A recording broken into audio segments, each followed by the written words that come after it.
Dreamscape presents The Impeachment and Trial of Andrew Johnson by David Miller Dewitt. Narrated by Pete Cross. Introduction. Section 1. The Problem of Reconstruction. The impeachment of President Johnson was the culmination of a struggle between the executive and legislative branches of the government of the United States over the problem of what came to be called Reconstruction, a struggle which, antedating Johnson's own administration, troubled the administration of his lamented predecessor. At an early period of the Civil War, in portions of certain insurgent states which were swept clear of the enemy and contained an appreciable number of adherents to the cause of the Union, frameworks of government were set up and were recognized as such by the authorities at Washington.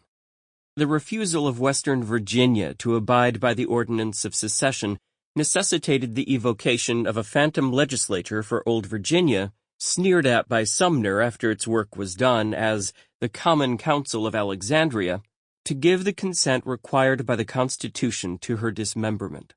And in consequence the Old Dominion was represented in 1863 by 4 senators in the Senate of the United States, as well as by 2 in the Senate of the Confederate States.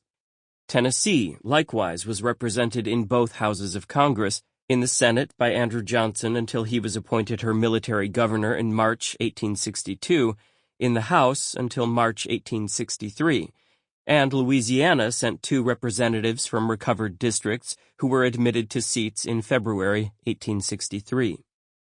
But notwithstanding these precedents set with virtual unanimity, when President Lincoln set to the Congress his annual message of December 1863, outlining the plan of Reconstruction he purposed to follow, together with his proclamation of amnesty putting the plan into actual operation, the radical wing of the dominant party inaugurated an opposition so extensive and so fierce as at one time to put in jeopardy his re-election, if not his renomination.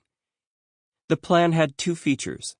First, amnesty to all insurgents, with a few specified exceptions, who would take an oath to support the Constitution, the Union, and the acts of Congress and proclamations of the President concerning slavery.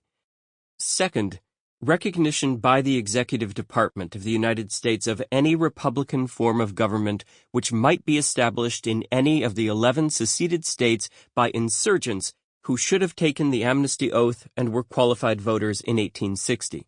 Provided they were not less in number than 1/10 of the votes cast in the state that year. Sample complete. Ready to continue?